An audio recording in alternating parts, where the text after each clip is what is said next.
Good morning dear students. आज आपल्याला Morgan's experiment showing linkage and crossing over बघायचं आहे. लिंकेज आणि क्रॉसिंग ओव्हर आपण ऑलरेडी आधीच्या लेक्चर्समध्ये शिकलोय की लिंकेज म्हणजे काय आणि क्रॉसिंग ओव्हर म्हणजे काय हे ऑलरेडी मी तुम्हाला शिकवलंय. आज आपल्याला लिंकेज आणि क्रॉसिंग ओव्हर हे जास्त डिटेलमध्ये मॉर्गन टी.एच. मॉर्गन नावाच्या सायंटिस्टनी एक्सप्लेन केलं होतं आणि कशा प्रकारे त्यांनी ते एक्सप्लेन केलंय तर कशाच्या मदतीने त्यांनी ते एक्सप्लेन केलंय हे आपल्याला बघायचंय. तर आपण आज बघणार आहोत Morgan's experiment showing linkage and crossing over. ठीक आहे, कशा प्रकारे त्यांनी लिंकेज आणि क्रॉसिंग ओव्हर सांगितलं ते आपल्याला या एक्सपेरिमेंटच्या याच्यामधून बघायचंय. बुकमध्ये तुम्हाला एक्सपेरिमेंट दिलाय, एक्झाम्पल पण दिले, 2 क्रॉसचे एक्झाम्पल दिले, पण हे थोडंसं सिम्प्लिफाईड एक्झाम्पल आहे जेणेकरून तुम्हाला लवकर कळेल की नेमका मॉर्गननी त्याच्या एक्सपेरिमेंटमध्ये काय सांगितलंय. ओके, तर आपण आता बघणार आहोत की नेमकं त्यांनी त्याच्या एक्सपेरिमेंटमध्ये काय सांगितलंय. एक मिनिट.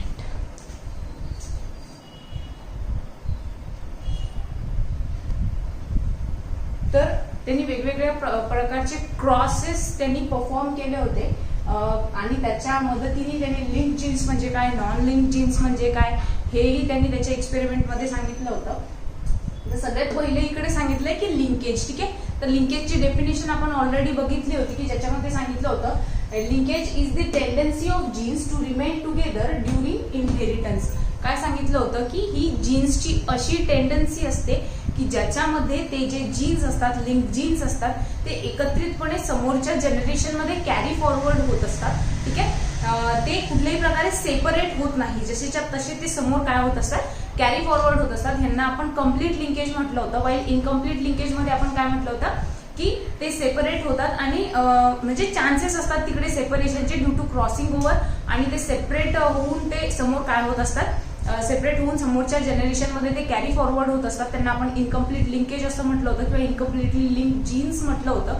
आणि त्यांचा जो फिनॉमिनॉन असतो इनहेरिटन्सचा त्याला आपण इनकम्प्लीट लिंकेज असं म्हटलं होतं. ठीक आहे, तर या सगळ्या डेफिनेशन्स आपण ऑलरेडी बघितले. तर ही लिंकेजची डेफिनेशन होती that is tendency of genes to inherit together.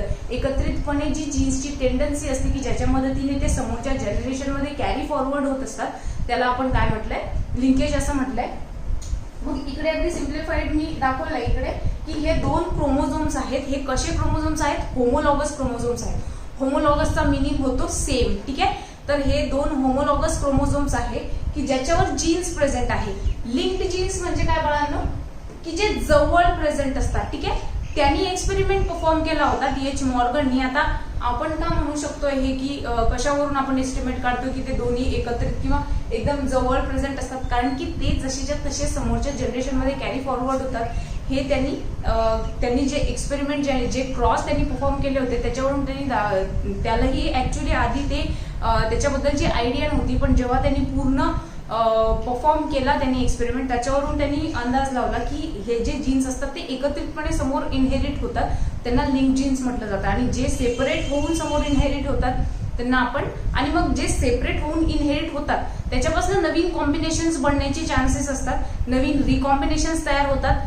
कशाच्या मदतीने, तर क्रॉसिंग ओव्हरच्या मदतीने. हे आपण क्रॉसिंग ओव्हर कालच्या लेक्चरमध्ये ऑलरेडी बघितलंय. तर असो, तर तेही या एक्सपेरिमेंट मधून त्यांनी पुटफोर्थ केलं होतं, सांगितलं होतं. तर आता काय की हे दोन्ही काय आहेत, होमोलॉगस क्रोमोझोम्स आहेत. होमोलॉगस म्हणजे सिमिलर, सेम. ओके, तर हे दोन्ही होमोलॉगस क्रोमोझोम्स आहेत. याच्यावर लिंक जीन्स दाखवलेत आणि नॉन लिंक जीन्स दाखवले. लिंक जीन्स की जे एकमेकांच्या जवळ प्रेझेंट असतात आणि ते तसेच्या तसे समोर कॅरी फॉरवर्ड होतात. राईट, तर मग हे इकडे दाखवलेत ए आणि B. These are link genes which are present close to each other. ठीक आहे, वाईल अलीकडच्या डायग्राम मध्ये मी दाखवले ए इकडे आहे आणि बी खाली आहे. दॅट इज ते जीन्स कसे आहेत, नॉन लिंक्ड आहेत. म्हणजे ते समोर कॅरी फॉरवर्ड कसे होणार, ते सेपरेटेड फॉर्म मध्ये कॅरी फॉरवर्ड होणार. राईट, आता हे आपण पाहिलं होतं की एक्स आणि वाय क्रोमोझोम जो असतो त्याच्यामध्ये आपण त्यांचं स्ट्रक्चर पाहिलं होतं. राईट, एक लॉंगर होतं, एक शॉर्टर होतं. तर 2 रिजन्स होते त्यांच्यामध्ये, होमोलॉगस रिजन आणि नॉन होमोलॉगस रिजन. राईट, तर क्रॉसिंग ओव्हर हे नेहमी होमोलॉगस रिजन मध्येच होतं. नॉन होमोलॉगस रिजन मध्ये कुठल्याही प्रकारे कधीच क्रॉसिंग ओव्हर होत नाही. हेही आपण पॉइंट्स ऑलरेडी बघितलेत की क्रॉसिंग ओव्हर नेहमी होमोलॉगस रिजन मध्ये होतं, नॉन होमोलॉगस रिजन मध्ये कुठल्याही प्रकारचा क्रॉसिंग ओव्हर होत नाही. क्रॉसिंग ओव्हर रिस्पॉन्सिबल असतं बाळांनो व्हॅरिएशनसाठी किंवा इव्होल्युशनसाठी, उत्क्रांतीसाठी, कारण की नवीन नवीन कॉम्बिनेशन त्याच्यामधनं तयार होत असतात. ओके, तर आपण हेही पाहिलं होतं की हे जे लिंक जीन्स असतात हे ऑफस्प्रिंग आणि पॅरेंट्स यांच्यामधली लिंक फॉर्म करत असतात, राईट. आणि हेही आपण पाहिलं की क्रॉसिंग ओव्हर जे असतं किंवा इनकम्प्लीट लिंकेज जे असतं त्याच्या इनकम्प्लीट सेक्स लिंकेज जे म्हटलं जातं त्याच्यामधून नवीन कॉम्बिनेशन्स तयार होत असतात आणि म्हणून पॅरेंट्स आणि ऑफस्प्रिंग जे असतात ते समवट एकमेकांपेक्षा थोडेफार वेगळे असतात. ठीक आहे, कारण की नवीन कॉम्बिनेशन्स त्यांच्यामध्ये या इनकम्प्लीट लिंक्ड जीन्स पासनं किंवा हे जे लिंक्ड जीन्स असतात की जे इनकम्प्लिटली लिंक्ड असतात किंवा ते समोरच्या जनरेशनमध्ये सेपरेट होऊन कॅरी फॉरवर्ड होतात, त्यांच्यामुळे काय होत असतात नवीन कॉम्बिनेशन्स तयार होत असतात. ओके, तर हे जनरल इंट्रो झाला किंवा जनरल आपण आधीचं जे मी तुम्हाला सांगितलं होतं ते थोडंसं मी तुम्हाला ब्रीफ मध्ये सांगितलं. तर इकडे काय सांगितलंय की डिस्कवरी कुणी केली आहे, तर सगळ्यात पहिले हा जो एक्सपेरिमेंट होता किंवा हे लिंक जीन्स काय आहे, लिंकेज काय आहे, ठीक आहे, क्रॉसिंग ओव्हर काय आहे, तर याचा स्टडी बॅटेसन आणि पनेटनी केला होता.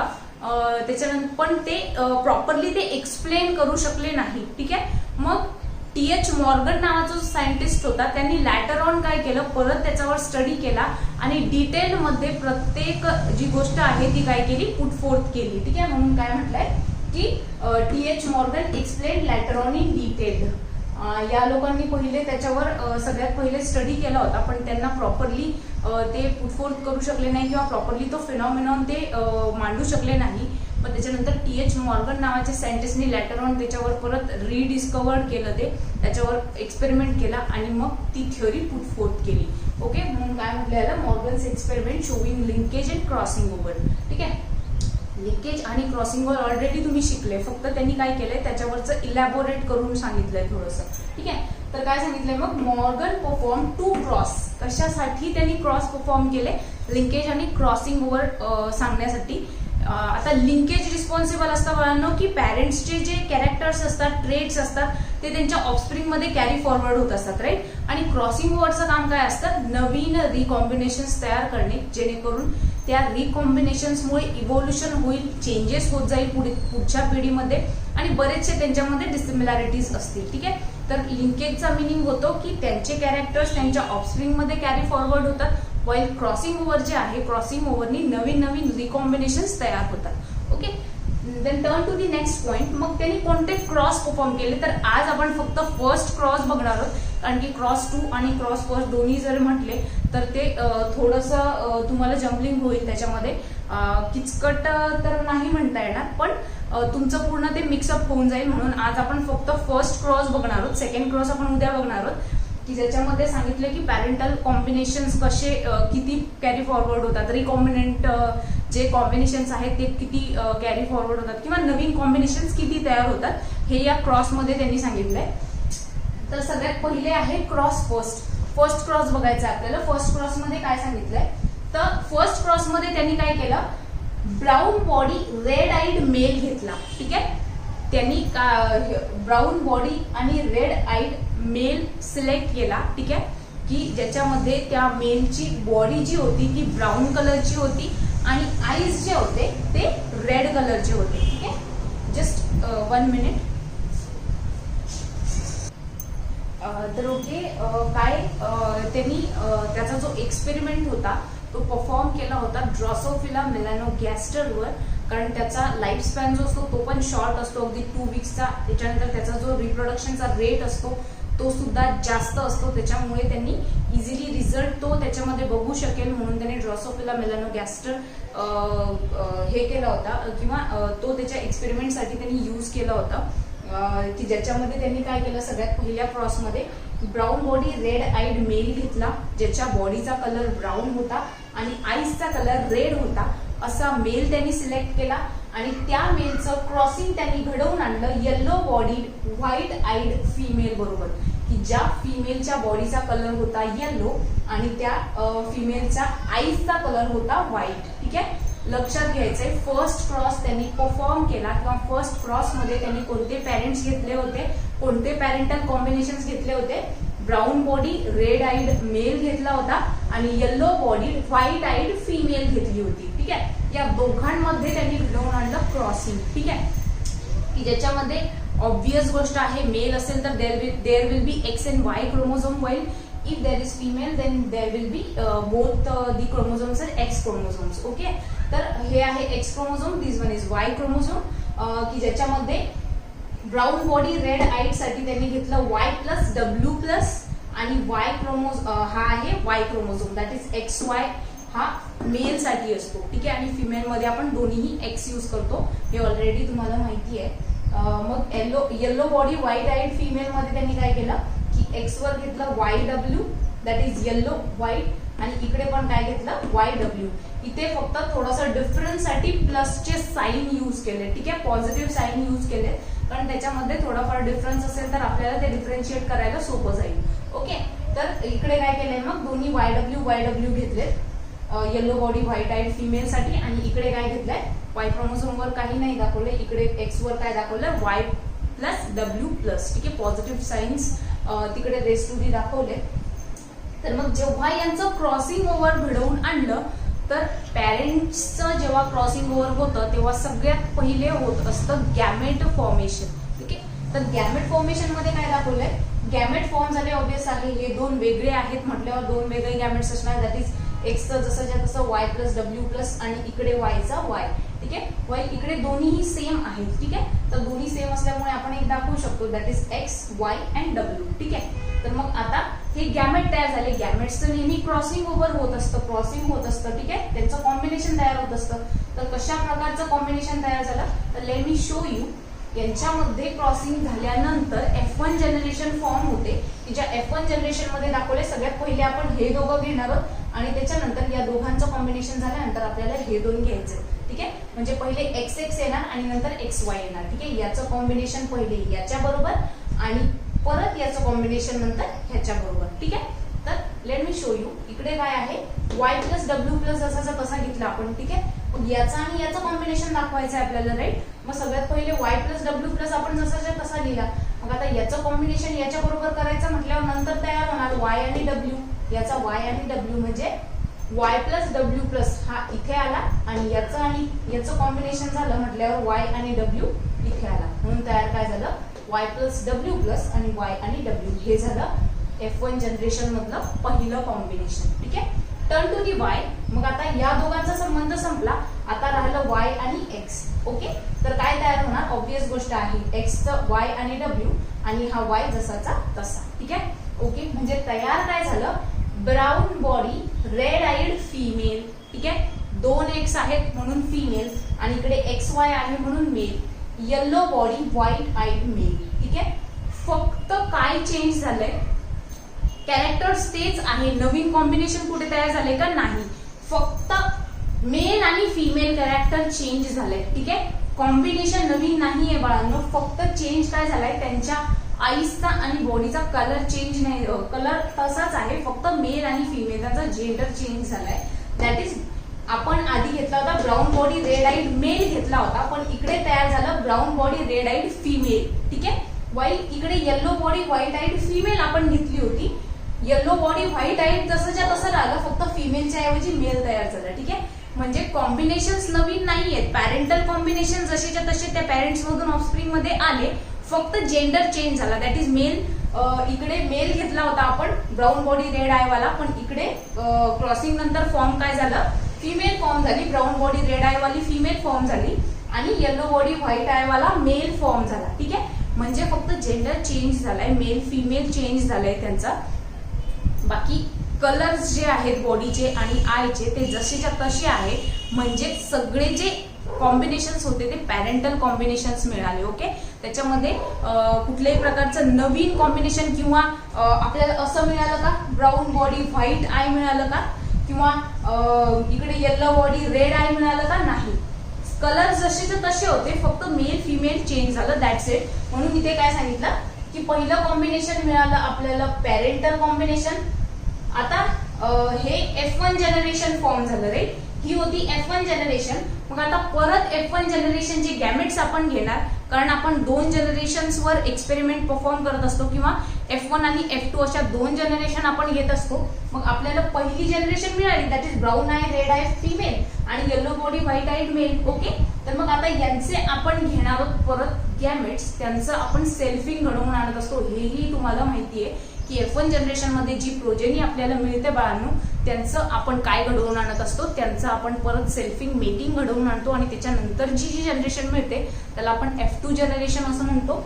तर okay, turn to the next point. मग आता यांच्यापासून आपल्याला परत गॅमेट्स घ्यायचे. ठीक आहे, तर गॅमेट्स कोणते घेणार आपण, हेच y प्लस डब्ल्यू प्लस, कारण हे दोन्ही पण कसे आहेत, वेगवेगळे आहे, म्हणून आपण त्यांना सेपरेटेड लिहिणार. That is y plus W plus आणि y आणि w. ठीक आहे, वय नंतरचं गॅमेट आपण काय घेणार, तर y plus W, y and w plus. ठीक आहे, याच्यामध्ये हे काय आहेत, गॅमेट्स आपण घेतले. ठीक आहे, तर हे रिकॉम्बिनंट आहे आणि नेक्स्ट जे आहे दॅट इज पॅरेंटल, म्हणजे हे जसंच्या तसं, दॅट इज y w आणि y. ठीक आहे, तर हे काय आहे, हे रिकॉम्बिनंट आहे बाळांनो. रिकॉम्बिनंट म्हणजे काय, नवीन कॉम्बिनेशन तयार झालंय, that is y plus W and y and w plus. ठीक आहे, तर याच्यामध्ये काय सांगितलंय नंतर, हे पॅरेंटल कॉम्बिनेशन आहे जसंच्या तसं, that is y w and y. तर हे parental combination, this one is also parental combination, पण हे काय आहे, रिकॉम्बिनंट आहे, कारण हे गॅमेट्स आहेत, राईट. या गॅमेट्स मध्ये आपण नंतर परत काय घडवून आणलं, क्रॉसिंग. गॅमेट्स पासून नंतर नवीन जनरेशन तयार होते, राईट. मग आता ह्या गॅमेट्सचं फ्युजन झाल्यानंतर काय तयार झालं, इकडे हे एक पॅरेंटल कॉम्बिनेशन तयार झालं, एक रिकॉम्बिनंट जनरेशन तयार झालं आणि नंतर परत एक पॅरेंटल कॉम्बिनेशन तयार झालं, म्हणजे 2 पॅरेंटल आणि एक जे होतं ते रिकॉम्बिनंट आपल्याला जनरेशन मिळालं किंवा रिकॉम्बिनंट ऑफस्प्रिंग मिळालं. मग त्याच्यानंतर याच्यामधले आपण गॅमेट्स घेतल्यानंतर त्यांचं त्यांच्याबरोबर सेल्फिंग घडवून आणल्यानंतर आपल्याला नेक्स्ट मिळतं F2 जनरेशन. ठीक आहे, F2 जनरेशन मध्ये 2 आपल्याला मिळाले पॅरेंटल कॉम्बिनेशन, व 2 आपल्याला मिळाले रिकॉम्बिनंट जनरेशन. ठीक आहे, लाईक कसे मिळाले, तर हे आहेत गॅमेट्स, राईट. तर आता सगळ्यात पहिले काय करावं लागणार, या x चं या 4ही बरोबर आपल्याला कॉम्बिनेशन करावं लागणार, नंतर या y चं या 4ही बरोबर आपल्याला कॉम्बिनेशन करावं लागणार. मग आता सगळ्यात पहिले x घेणार आपण.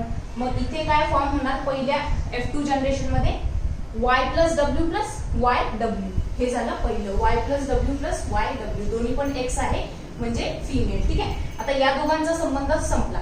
आता हे दोन YW YW, that is second one is YW YW, हे दोन्ही पण काय आहे, पॅरेंटल कॉम्बिनेशन आहे. ओके, आता या दोघांचा संबंध संपला. आता हे आणि हे. ठीक आहे, YW इथे काय आहे, y प्लस डब्ल्यू YW, म्हणून हा तिसरा काय आला, y प्लस डब्ल्यू YW, हे आहे रिकॉम्बिनंट. ठीक आहे, तर ओके, या x चा आणि या x चा संबंध संपला. आता हा आणि हा, that is YW YW plus YW YW plus. ठीक आहे, हे दोन्ही पण कसे आहे, रिकॉम्बिनंट.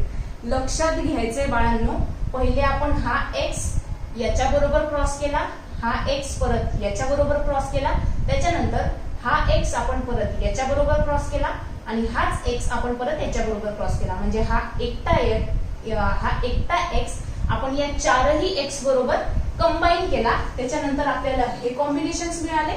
आता टर्न टू दी y. मग आता या y चं परत या चौघांबरोबर आपल्याला कॉम्बिनेशन करायचंय, that is y plus W plus आणि y. First combination y plus W plus आणि y, this one is parental. मग आता या दोघांचा संबंध संपला. आता हे दोन YW Y. ठीक आहे, देन हे y प्लस डब्ल्यू आणि y प्लस डब्ल्यू आणि y, आणि सगळ्यात शेवटचं YW प्लस आणि y, that is YW plus आणि y. म्हणजे याच्यावरून तुमच्या लक्षात आलं असेल की या पहिल्या x चं कॉम्बिनेशन चौघांबरोबर आणि या दुसऱ्या y चं कॉम्बिनेशन चौघांबरोबर, याच्यामधून आपल्याला मिळतात हे सगळे कॉम्बिनेशन, की ज्याच्यापैकी हे जे कॉम्बिनेशन्स आहेत हे दोन्हीही आहे parental, that is original y plus W plus y plus W YW y plus W plus y. हे जे आहेत हे PP जे आहे that is parental combination, and RR जे आहे दॅट इज रिकॉम्बिनंट, म्हणजे नवीन मिळालेले जनरेशन, नवीन मिळालेले ऑफस्प्रिंग, रिकॉम्बिनंट ऑफस्प्रिंग. तर पॅरेंटल कॉम्बिनेशन जे होते ते 98.7% मिळाले आणि रिकॉम्बिनंट जे होते ते 1.3%च मिळाले. मग आता पॅरेंटल म्हणजे ते जीन्स एवढे घट्ट लिंक्ड असतात की ते सेपरेट होत नाही, जसे तसे कॅरी फॉरवर्ड होतात. म्हणून इकडे आपल्याला पॅरेंटल कॉम्बिनेशन जास्त मिळाले. आणि जे रिकॉम्बिनंट होते ते लूजली बाउंड असतात जीन्स, म्हणून ते सेपरेटली काय होतात, कॅरी फॉरवर्ड होतात. म्हणून नवीन रिकॉम्बिनेशन्स तयार होतात. तर हे होतं फर्स्ट क्रॉस. सेकंड क्रॉस आपण उद्या बघणार आहोत. तर फर्स्ट क्रॉसमध्ये काही अडचण असेल तर you can ask me on group. In case of any query याचे फोटोज मी तुम्हाला ग्रुपवर पाठवते. Okay, bye bye, have a good day.